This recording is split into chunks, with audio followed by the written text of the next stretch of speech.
ماں اور طوائف، جرم و سزا کی مکمل کہانی۔ میرا سوال سن کر اسے ایک جھٹکا سا لگا، اس کے چہرے کا رنگ سرخ ہو گیا، پھر اس کی آنکھوں میں آنسو مڑ آئے۔ ہوں نہیں کبھی تھی، شادو نے کہا اور سر جھکا لیا۔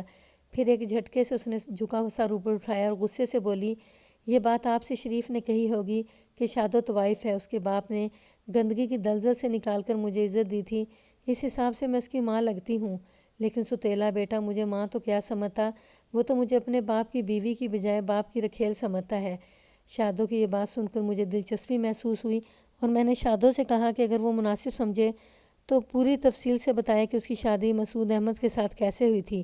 شادو نے مجھے بتایا کہ وہ ساری بات سنانے کو تیار ہے، لیکن بات بڑی لمبی ہے۔ میں نے اسے کہا کہ وہ ہر بات تفصیل سے سنائے اور وقت کی پرواہ نہ کرے۔ اس کے جواب میں شادو نے اپنی زندگی کی ساری داستان تفصیل سے سنا دی اور جو مختصر کر کے آپ کو سنا دیتا ہوں۔ شادو کا اصل نام شمشاد بیگم تھا اور گھر والے سے شادو کہتے تھے۔ شادو کا باپ سرکاری دفتر میں چپڑاسی تھا۔ یہ غریب لوگ تھے اور تنگ ترشی سے گزارا کرتے تھے۔ شادو کے علاوہ 4 بہن بھائی اور تھے، 2 بھائی اور 2 بہنیں تھیں۔ شادو ان سب سے بڑی تھی اور پہلی اولاد ہونے کی وجہ سے لاڈلی تھی۔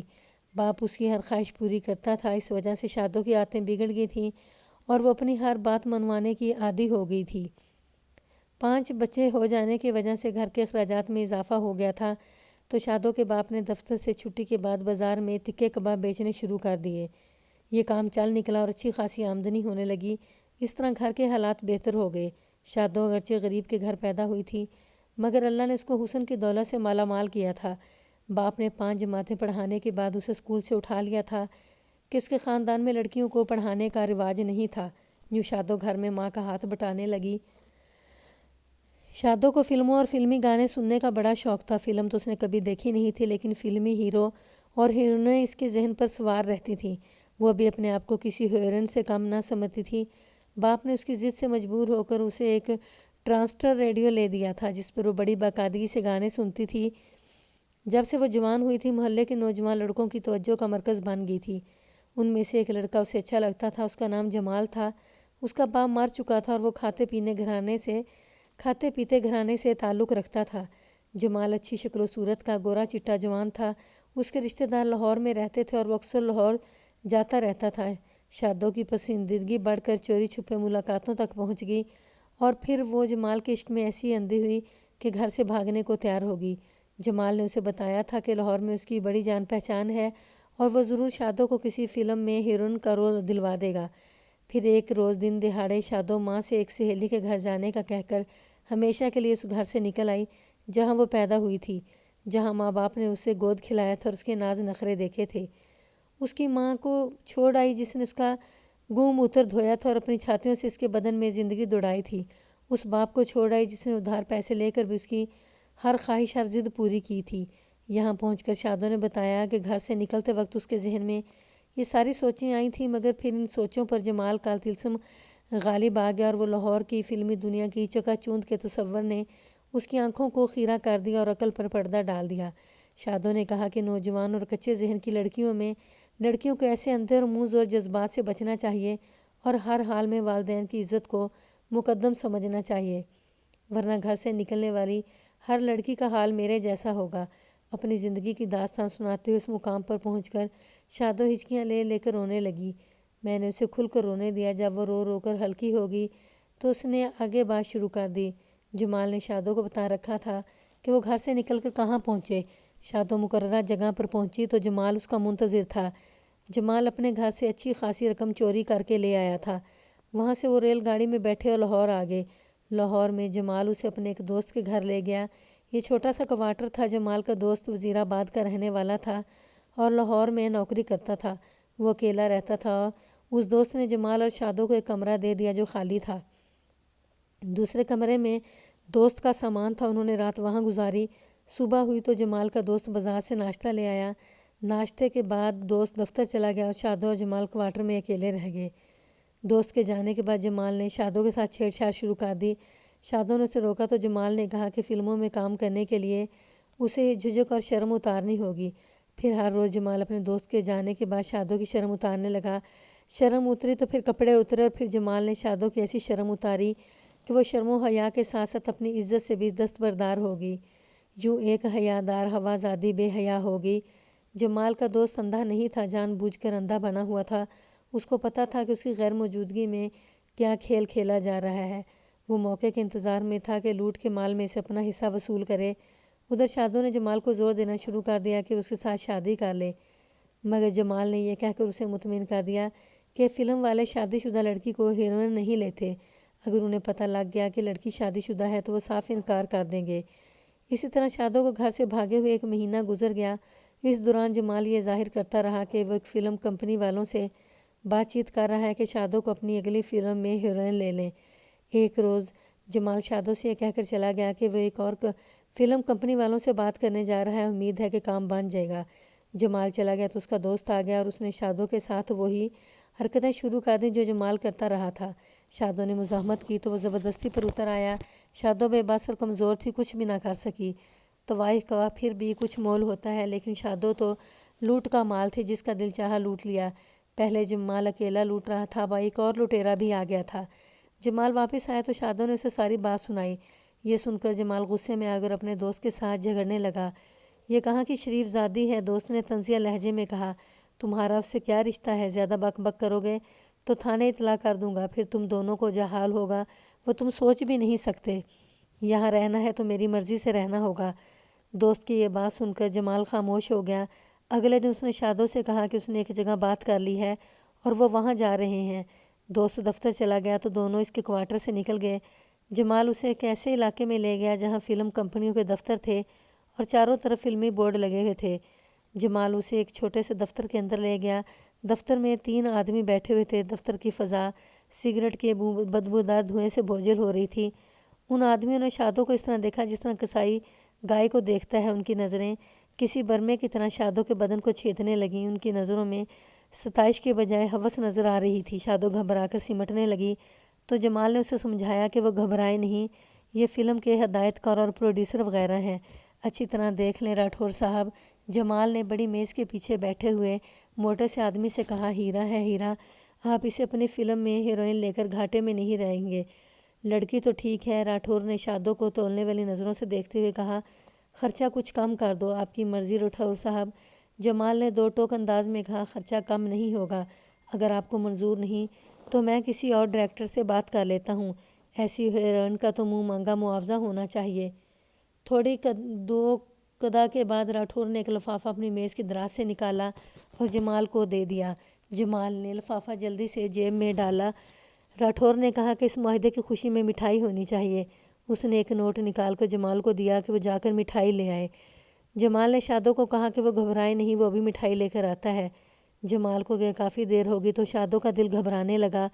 وہ گھبرا کر اٹھ کھڑی ہوئی اور دروازے کی طرف دیکھنے لگی۔ ایک آدمی نے اٹھ کر کمرے کا دروازہ اندر سے چٹکنی لگا کر بند کر دیا اور شادو سے کہا کہ وہ آرام سے بیٹھی رہے۔ شادو پہلے ہی گھبرائی ہوئی تھی، یہ سن کر رونے لگی۔ ایک آدمی نے ڈانٹ کر کہا کہ رونا دھونا بند کرے اور خاموشی سے بیٹھی رہے، مگر شادو چپ نہ ہوئی۔ وہ موٹا آدمی جسے جمال نے راٹھور کہا تھا، اس نے اپنے آدمی سے کہا کہ اسے سلا دو یار، یہ تو تنگ کاری ہے، ویسے جمال ہمیشہ اچھی چیز لے کر آتا ہے۔ ایک آدمی نے شیشی لے کر اپنے رومال پر اس میں سے کوئی دوائی ڈالی اور پھر رومال شادو کی ناک سے لگا دیا۔ شادو کی آنکھوں کے آگے اندھیرا چھانے لگا اور وہ پھر بے ہوش ہو گئی۔ ہوش آیا تو وہ ایک کمرے میں تھی، پھر اس کے ساتھ ساتھ اس کمرے میں وہی شیطانی کھیل کھیلا جانے لگا۔ فرق صرف یہ تھا کہ شیطان بدل گئے تھے۔ راٹھور کی زبانی شادو پر اس ہولناک اور شرمناک حقیقت کا انکشاف ہوا کہ اس کا یار جمال اسے ان لوگوں کے ہاتھ بیچ کر چلا گیا ہے۔ راٹھور نے اسے یہ بھی کہا کہ جب ان کا دل اسے بھر جائے گا تو وہ اسے طوائفوں کے ہاتھ بیچ دیں گے۔ ماں باپ نے اس کا شمشاد بیگم نام رکھا تھا اور دنیا اب اسے شادو بائی بنانے جا رہی تھی۔ اس نے وہاں سے بھاگنے کا فیصلہ کر لیا۔ پھر ایک دن اسے بھاگنے کا موقع مل گیا۔ اس دن راٹھور اس کے پاس آیا تو اس نے بہت زیادہ شراب پی رکھی تھی اور وہ لڑکھڑا رہا تھا۔ ذرا سی دیر کے بعد راٹھور نشے میں دھت ہو کر گہری نیند سو گیا۔ شادو نے اس کی جیبوں کی تلاشی لی تو اسے کچھ چھوٹے بڑے نوٹ مل گئے۔ نوٹ شادو نے اپنے لباس میں چھپا لی اور کمرے سے باہر نکل آئی۔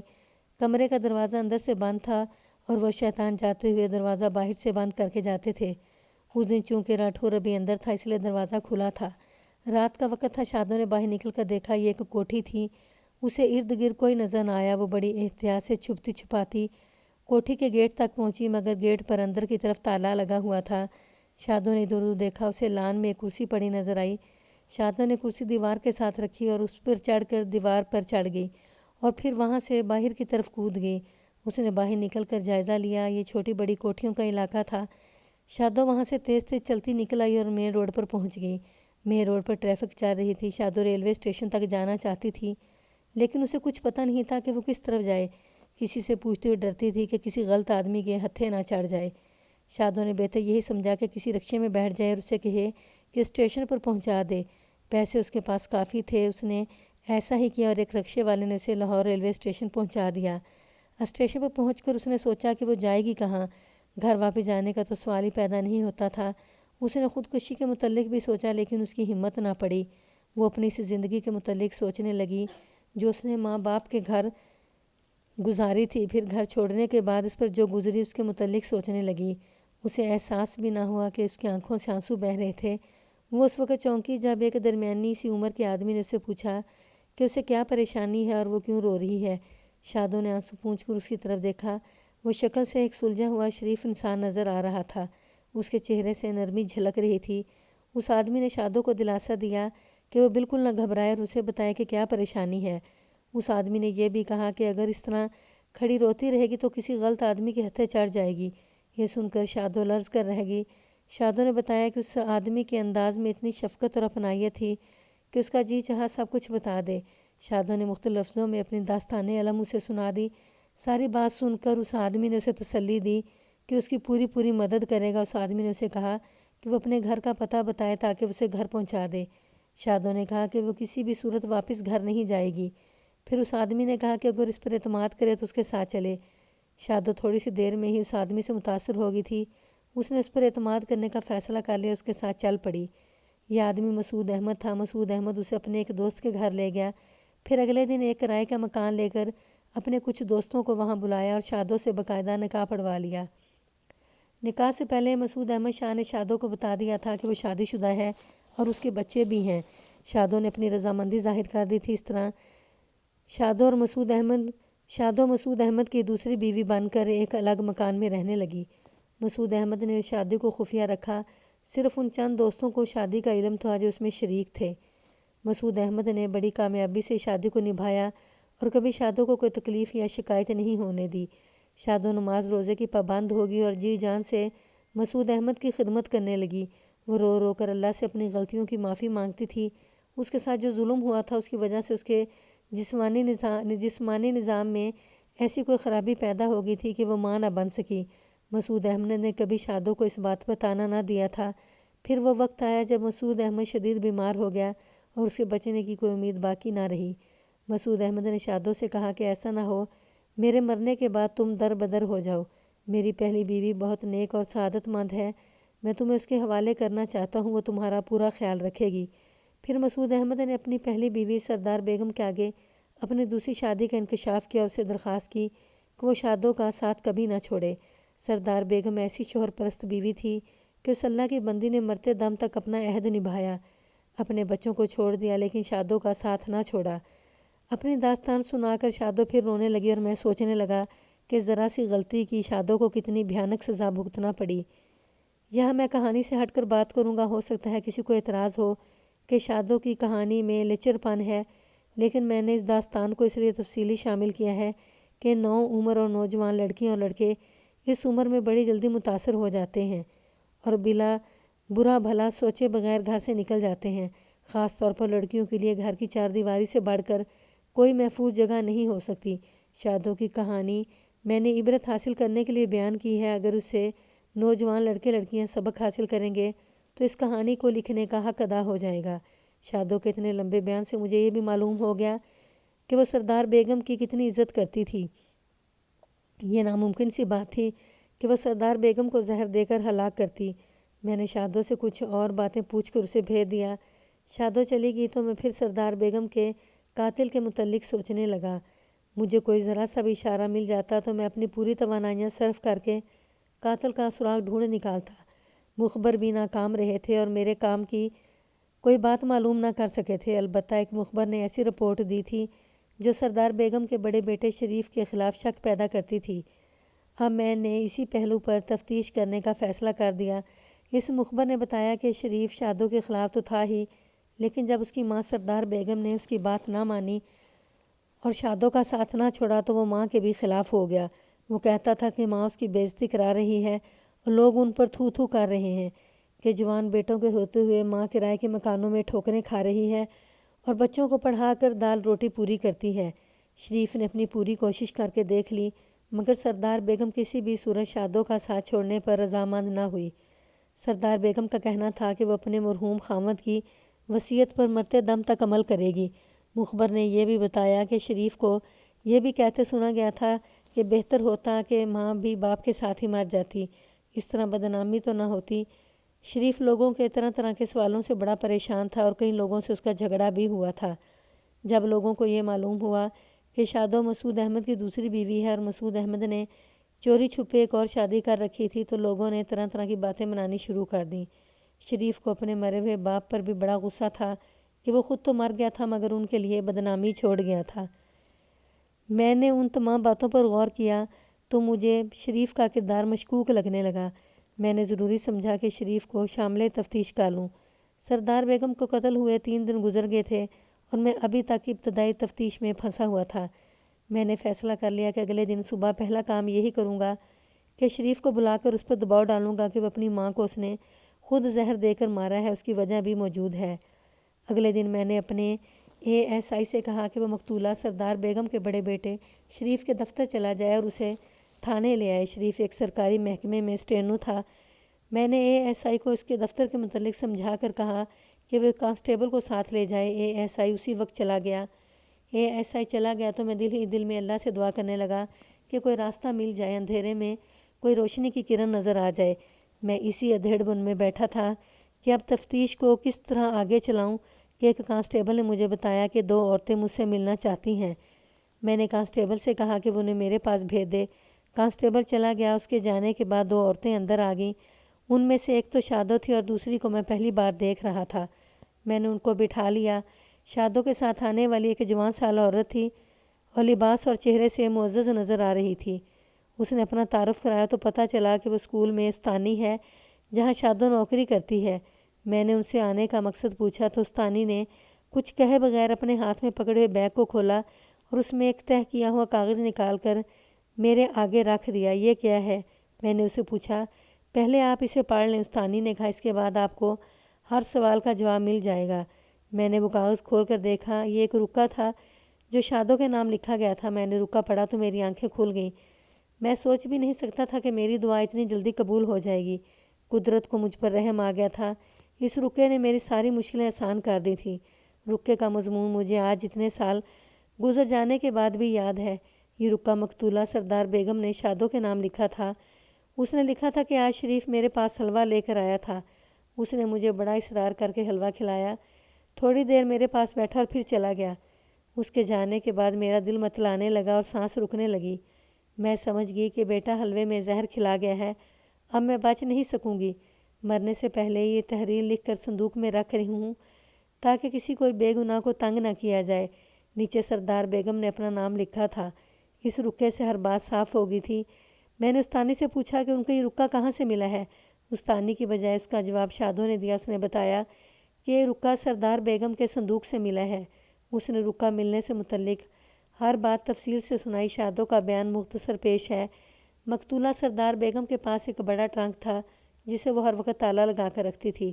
اس تالے کی چابی وہ اپنے سر کے بالوں میں پچھلی طرف گردن سے نیچے لٹکائے رکھتی تھی۔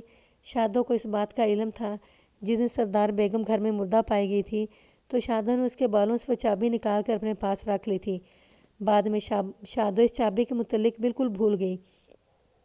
بھولنے کی ایک وجہ یہ بھی تھی کہ یہ ٹرنک زیادہ اہمیت کا حامل نہیں تھا۔ شادو کو معلوم تھا کہ اس میں دولت تو نہیں ہو سکتی، مرحوم خاوند مسعود احمد کے چند جوڑے کپڑے اور کچھ تصاویر ہوگی، لہٰذا اس نے اس ٹرنک کو بالکل نہ چھیڑا۔ سردار بیگم کے مر جانے کے بعد شادو اسے یاد کر کے اکثر رو پڑتی تھی۔ اسی دن کی بات ہے جس دن وہ میرے پاس تھانے میں رکا لے کر آئی تھی۔ شادو حسب معمول سردار بیگم کو یاد کر کے رو رہی تھی کہ ایک استانی جو اس کے ساتھ تھانے آئی تھی، اس نے پوچھ لیا کہ وہ کیوں رو رہی ہے۔ شادو نے اسے بتایا کہ سردار بیگم کو فوت ہوئے اتنے دن ہو گئے ہیں وہ گھر جا کر اپنی کچھ ضروری چیزیں لینا چاہتی ہے، لیکن اب اس گھر سے اسے ڈر آتا ہے۔ استانی نے اسے کہا کہ چلو میں بھی تمہارے ساتھ چلتی ہوں۔ گھر پہنچ کر شادو نے وہاں سے اپنی ضرورت کا سامان اکٹھا کیا۔ اس کی نظر جب سردار بیگم کے ٹرنک پر پڑی تو اسے خیال آیا کہ اسے کھول کر دیکھے کہ اس میں کیا ہے۔ چابی شادو کے پاس تھی، اس نے تالا کھولا تو اسے کپڑوں کے اوپر یہ رکا پڑا ہوا ملا۔ استانی نے وہ رکا پڑا تو اس نے شادو کو ساتھ لیا اور وہیں سے اسے میرے پاس تھانے لے آئی۔ میں نے دونوں سے کچھ ضروری باتیں پوچھی، پھر میں نے شادو سے پوچھا کہ گھر میں سردار بیگم کے ہاتھ کی لکھی ہوئی کوئی تحریر مل سکتی ہے، تو شادو نے بتایا کہ وہ چونکہ بچوں کو پڑھاتی تھی اس لیے اس کے ہاتھ کی تحریر آسانی سے مل جائے گی۔ میں نے ایک حوالدار کو شادو کے ساتھ بھیجا کہ اس کے ساتھ جا کر سردار بیگم کے ہاتھ کی تحریر کا نمونہ لے آئے۔ پھر میں نے استانی اور شادو دونوں کا شکریہ ادا کیا اور ضرورت پڑنے پر ان کو پیش ہونے کے لیے کہا۔ شادو اور استانی کو گئے تھوڑی ہی دیر گزری تھی کہ ایس آئی شریف کو لے کر آ گیا۔ مجھے اس شخص کو دیکھ کر ایک دم غصہ آ گیا۔ میں نے ایس آئی کو اشارہ کیا کہ اسے میرے پاس چھوڑ دے کر باہر نکل جائے۔ ایس آئی اسے چھوڑ کر باہر نکلا تو شریف میرے کہے پر بغیر ایک کرسی پر بیٹھ گیا۔ فوراً کھڑے ہو جو، میں نے میز پر زور سے بیت کی چھڑی مار کر غصے سے کہا۔ سامنے دیوار کی طرف منہ کر کے کھڑے ہو جو۔ کیا ہوا آغا صاحب؟ شریف نے ہکا بکا ہو کر کہا۔ مجھ سے کیا قصور ہو گیا ہے؟ وہ میرے سامنے اداکاری کر رہا تھا اور مجھے بیوقوف بنانے کی کوشش کر رہا تھا۔ اس نے شادو کو اپنی ماں کا قاتل ثابت کرنے میں کوئی کسر نہیں چھوڑی تھی۔ اس نے میری تفتیش کو غلط رخ پر ڈالنے کی کوشش کی تھی اور خود مظلوم بنا بیٹھا تھا۔ وہ میز پر دونوں ہاتھ رکھ کر میرے سامنے بیٹھا تھا۔ میں نے غصے کے عالم میں بیت کی چھڑی بڑے زور سے اس کے ہاتھ پر ماری تو وہ تڑپ کر اٹھا اور اپنا ہاتھ بغل میں دبا کر سی سی کرنے لگا۔ درد کی شدت سے اس کی آنکھوں میں آنسو بھر آئے تھے۔ فوراً ایک بیالی بیان دے دو، میں نے کہا، ورنہ تمہاری چمڑی ادھیڑ کر رکھ دوں گا۔ کیسا ایک بیالی بیان جناب؟ اس نے ڈھیٹ بن کر کہا۔ اپنی ماں کو تم نے خود قتل کیا ہے۔ میں نے اس کے قریب جا کر چھڑی اس کے حلقوم پر رکھ کر دباتے ہوئے کہا، بکو، جلدی بکو، کیا ہے یا نہیں؟ آپ کیسی باتیں کر رہے ہیں آغا صاحب؟ شریف نے تڑپ کر کہا، بھلا میں اپنی ماں کو کیوں قتل کرنے لگا؟ مجھے ایسا کرنے کی کیا ضرورت تھی؟ وہ بڑا ہی ڈھیٹ ثابت ہو رہا تھا۔ میں نے سردار بیگم کے ہاتھ کا لکھا رکا اس کی آنکھوں کے سامنے کر کے اسے کہا کہ اسے پڑھو۔ اس نے رکا لینے کے لیے ہاتھ آگے بڑھایا تو میں نے اس کا ہاتھ دوسرے ہاتھ سے پیچھے جھٹک کر کہا کہ ایسے ہی پڑھو۔ کاغذ کا وہ ٹکڑا اس کی آنکھوں کے سامنے تھا۔ وہ اسے پڑھنے لگا۔ میں نے دیکھا جوں جوں وہ پڑھتا جا رہا تھا اس کا جسم ڈھیلا پڑتا جا رہا تھا اور آخر میں اس نے سر جھکا لیا۔ یہ رکا تمہاری ماں کے ٹرنک سے ملا ہے۔ میں نے کہا، اب کیا کہتے ہو؟